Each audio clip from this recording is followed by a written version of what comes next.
உனக்கு யாரு மம்மி ரோஜா கலர் பொம்மி உனக்கு யாரு மம்மி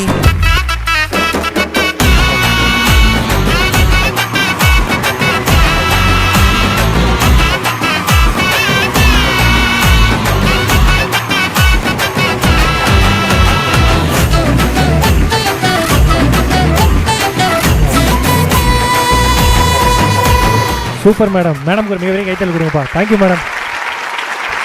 அடுத்து என்னப்பா மேடம் டான்ஸ் ஆட்டாங்க. ஒன்ஸ் மோரா ஒன்னா அவங்க கேட்டவே மறுபடியும் நீ போய் கையை பிடிச்சி ஆடுறாங்க மேடம். நேத்து இருந்து 6th ஹீரோயின் இந்த மாதிரி பண்ணிட்டு இருக்கிறது மேடம். ஏதாவது ஜாலியா ஏதாவது அந்த சீன் கியூட்டான சீன் அந்த சீன் மேடம் நீங்க சொன்னீங்களே இந்த சீன் மேடம் இது ஞாபகம் வந்தது எனக்கு. ஓகேவா? ஓய் மியாவ். என்ன கல்யாணத்துக்கு முன்னாடி ஒரு ரிஹர்சல் பார்க்கலாமா? என்ன அந்த படத்துல நினப்பு தான். ஏய் அதெல்லாம் கேட்கல. பவுடர் இருக்கா? மாப்பிள்ளை பவுடர் கூட எடுத்து வரலையா? அவன் வச்சிருக்காங்க. அது பழைய ப்ளீச்சிங் பவுடரா இருக்கான். ஆனா நீங்க போட்டிருக்க பவுடர் தாங்க ஆள் அப்படி தூக்கி ஆளை இழுக்குது. பொண்ணு ரெடியா?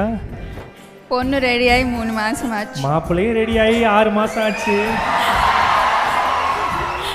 பக்கத்துல மாப்பிள்ளையோட அம்மாவும் ரெடியாகி 8 மாசம் ஆச்சு.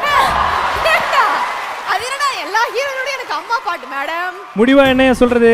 நம்ம ஊரோட சின்ன ஊருக்காரங்க சின்னப்பட்டிக்காரங்க அவங்க ஆடல் பாடிச்ச நேரத்துல பூச்சி பொட்டிக்காரங்க நடத்துற ஆடல் பாட நிகழ்ச்சி பத்தி ஊரே ஒரு வாரம் பேசிட்டு இருந்தாயா. இந்த வாட்டி ஆடல் பாட நிகழ்ச்சி நடத்துறோம். அதுவும் சாதாரணமான கிடையாதுயா. நாங்க என்னையா திண்டுக்கல் டீட்டா வீட்டுக்கு கூட்டு போய் கேட்டோம். நாங்க கேட்டது எல்லாமே ஸ்ரீதேவியாவை டான்ஸ் ஆட வச்சு தான் கேட்டோம்.